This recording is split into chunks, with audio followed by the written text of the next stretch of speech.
Good morning, students. We had studying the second chapter of a history book, Socialism in Europe and the Russian Revolution. So, after the French Revolution, the people in Europe felt the need for a structural change in the society. So, France's success in overthrowing the monarchical government and establishing a republic inspired them. So, after 1789, after defeating or after removing the king Louis XVI, the people established a democratic and republic country there, and so they removed the monarchical government and established a republic and democratic country there, and they felt that there is a need to bring some changes in the structural change in the society. So there were divisions among the people. As you have studied clergy, nobility. The first people belong to clergy. Second group belong to nobility, and the third group belong to landless people, farmers, business, and advocates, and other people.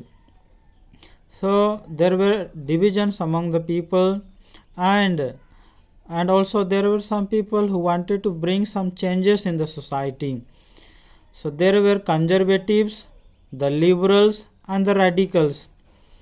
These groups created new political paradigms in Europe, and this paradigm is a social division in the society, and all those who wanted to bring some reformation, some changes in the society, and they wanted that production, distribution, and exchange should be owned and regulated by not one person but as a whole, as a one community, or everyone to be regulating, to be handling the production, exchange, and distribution.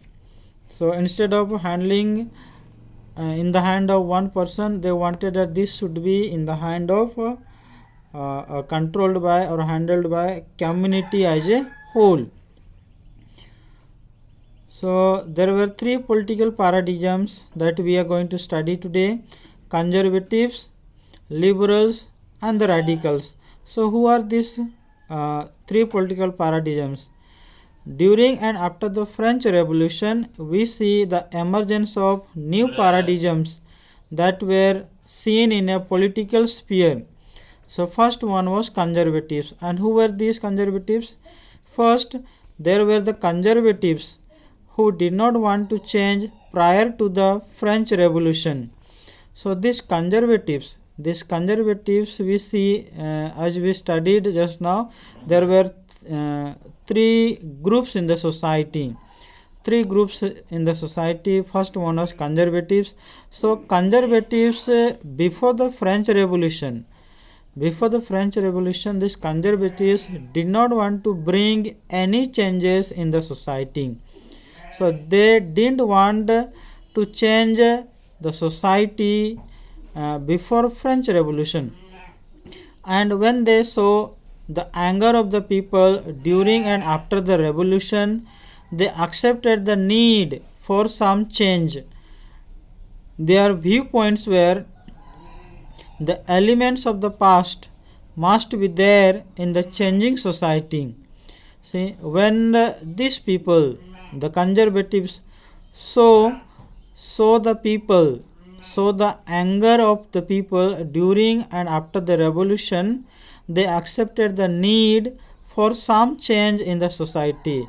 But also they had some views and some opinions. And what were their opinions, their concepts? That the society, there should be change in the society, but the elements and the components that they had in the past, that should be carried on in the present also. the elements of the past, the components, the rules and regulations that they had in the past before the French Revolution, that must be continuing, that must be continuing, or that must go on in the present society after the French Revolution also. So there must be the past elements, the past components, past rules and regulations in the present, that also continues. And the second thing was the change must happen slowly, rather too slowly. The change must happen or take place slowly or too slowly. So these two thoughts, two concepts, two ideas that conservatives had. And the second group of people were liberals. Then there were the liberals who wanted to do away with the monarchical order. There were liberals. The liberals are the people who wanted to bring liberty. Liberals mean to set free, liberty, set free, set freedom, or to do away with something or somebody. So there were the liberals who wanted to do away the monarchical order. They wanted to remove or withdraw the monarchical form of order in the society. They respected every religion. They wanted a form of government where the representatives would be chosen by the people of the nation. So these liberals, they respected every religion and everyone in the society. And also they wanted to form a government where the representatives, the elective members, be chosen by the people of the nation, of the country. They were against the all pervading powers of the government, and they were against the power of the government that was controlled or handled by one group of people or one particular person. But they had one shortcoming, they had one weakness. Although they talked about the right to elect people, they did not believe that everybody should have the right to vote. Although they wanted that people should have the right to vote, or everybody should have a right to vote, to elect or to be elected, but they didn't believe that everybody should have the right to vote. And according to them, only the property owning men should have the right to vote. And according to these liberals, all those people who were rich, who were wealthy, who had owned property, they only should have the right to vote. Here, women are excluded. Women are not included. Only men who owned property, who had been rich and wealthy in the society, they only would have been having the right to vote. This was the concept of the liberals. And the third group was radicals. And who were these radicals? The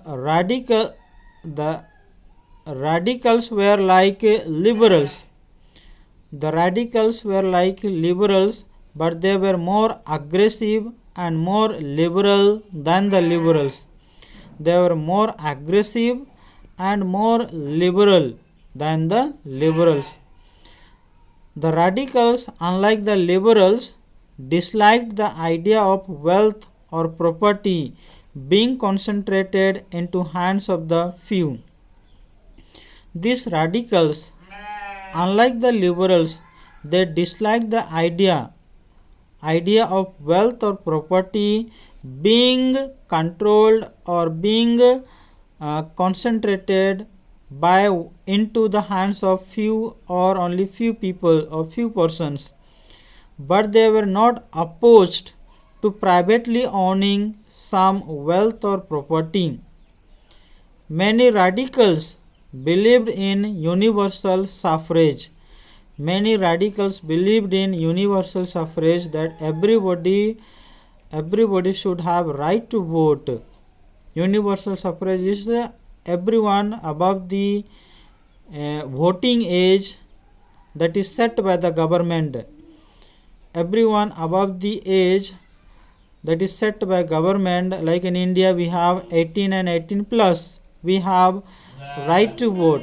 So universal suffrage is everyone have the right to vote above the age that is set by government. All men and women, irrespective to caste, class, religion, tribe and sex, everyone has the right to vote.